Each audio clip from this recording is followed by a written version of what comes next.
Salut! Si tu as été curieux à propos de cette question tout comme moi, alors aujourd'hui nous allons obtenir une réponse détaillée et bien fondée, et nous découvrirons aussi pourquoi et quelle dose de bonbons pourrait potentiellement être mortelle. Tout d'abord, il est temps de se rendre au supermarché et de chasser ces bonbons infusés d'alcool. Après avoir examiné attentivement les ingrédients sur diverses boîtes, nous nous sommes procuré une variété de différents types de friandises alcoolisées. Attrapons-les tous et rentrons à la maison pour commencer les tests. Nous avons acheté 5 différentes boîtes de bonbons de diverses marques et avec différentes compositions. Ce qui les unit, c'est qu'à l'intérieur, vous trouverez soit des spiritueux, soit du liqueur, soit une autre forme d'alcool. Comme toujours, la partie la plus agréable est le déballage. À l'intérieur de l'une des boîtes, nous ne trouvons que 10 bonbons et un tas d'espace vide.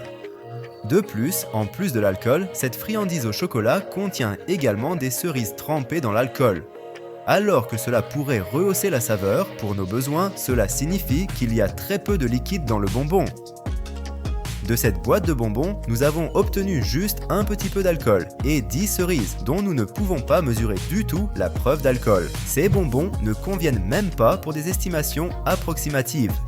Parmi tous les candidats, nous avons trouvé un type de bonbon légèrement différent. Ici, dans le paquet, il y a exactement 2 fois plus de bonbons, un énorme 20 pièces. De plus, il n'y a aucune cerise qui nous gêne à l'intérieur, juste du chocolat et un liquide alcoolisé dont nous découvrirons bientôt la force. À partir de 3 boîtes de ces bonbons, nous avons déjà obtenu un total de 75 grammes de liqueur, donc ces bonbons conviennent certainement à notre expérience. Il est temps de retourner au supermarché et de faire le plein de ces boîtes autant que possible. Nous avons décidé d'obtenir les mêmes bonbons, mais avec différentes saveurs de garniture. Ce sera plus précis. Qui sait, peut-être que le contenu en alcool varie aussi entre eux. Alors que nous achetions tout cela, c'était comme un rêve d'enfance qui devenait réalité. Acheter des tas de bonbons en une seule fois et les ramener tous à la maison. Il est temps d'empiler soigneusement toutes les boîtes et de commencer notre expérience. D'abord, nous attraperons la balance et vérifierons si le fabricant a été honnête au sujet du poids des bonbons. Ensuite, nous allons peser la boîte elle-même et déterminer le poids des bonbons sans l'emballage. Nous recueillons toutes ces données pour une raison. Nous avons découvert qu'un bonbon pèse soit 7 soit 8 grammes, puis à soigneusement mesurer combien de liqueur nous obtiendrions de différents nombres de bonbons et à calculer combien de chocolat reste. Et par conséquent, à calculer combien de chocolat reste. Au total, nous avons obtenu le nombre le plus crucial dont nous avions besoin. Dans une boîte de bonbons, il y a 22 grammes de liqueur. En général, avec tous ces chiffres, nous pourrions simplement calculer les paramètres nécessaires et découvrir combien de bonbons nous aurions besoin pour atteindre un certain niveau d'ivresse. Cela pourrait répondre à la question principale, mais pour l'instant, nous ne révélerons pas ces données. Au lieu de cela, passons à ce que tout le monde attend avec impatience. Oui, nous parlons d'ouvrir toutes nos boîtes de bonbons et de rassembler tous les bonbons à un seul endroit. Et puis, comme vous l'avez probablement deviné, nous allons extraire notre liqueur de bonbons d'une énorme quantité de 30 boîtes. Au début, il semblait que la tâche n'était pas trop difficile, surtout avec nous deux travaillant ensemble. Nous prenons une tasse à mesurer. Pour le confort, nous mettons des gants. Et suivez une technique simple. Nous faisons une coupe sur le bonbon, puis le cassons au-dessus de la tasse. Le processus complet d'extraction d'alcool à partir de bonbons a pris plus de 2 heures, même avec moi et un caméraman travaillant ensemble. Tout bien considéré, nous avons fini avec presque 1 litre du liquide dont nous avions besoin. Mais à part ça, il nous restait une montagne entière de chocolat. La liqueur elle-même était très visqueuse et en termes de couleur, c'était quelque chose entre le thé et le caramel. L'odeur du liquide obtenu était très douce et alcoolisée. Et quant au goût, oh God, it's so good.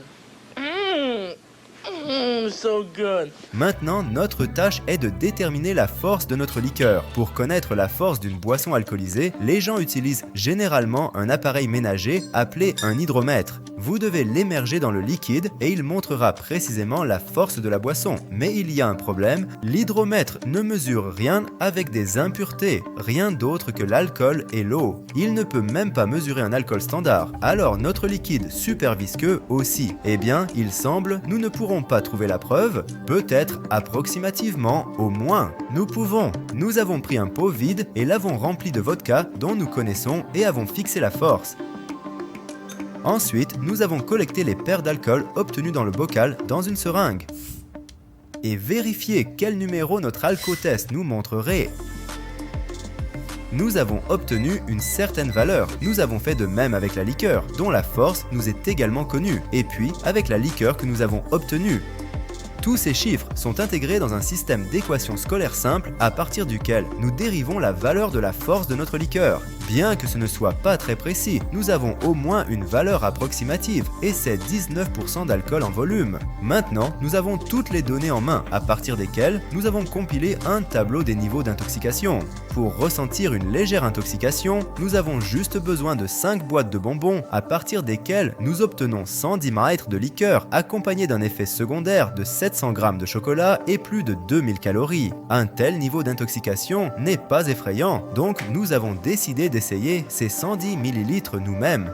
La liqueur est incroyablement douce, nous donnant presque mal aux dents. De plus, après 15 heures de tournage, rien que l'odeur nous donnait la nausée. Maintenant, nous devons attendre quelques minutes. Et nous testons notre taux d'alcoolémie avec l'éthylotest, sans montage.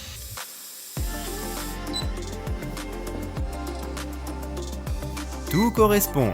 L'appareil a affiché 0,15 pour 1000, ce qui correspond à un degré très faible d'intoxication où légalement on pourrait encore conduire. L'équivalent approximatif de ce que nous avons bu, une bouteille de bière. Que se passe-t-il avec un dosage plus élevé? Nous n'avons pas osé le tester nous-mêmes. Quelque part entre des niveaux modérés et élevés d'intoxication, une personne perd sa coordination et sa cohérence de parole.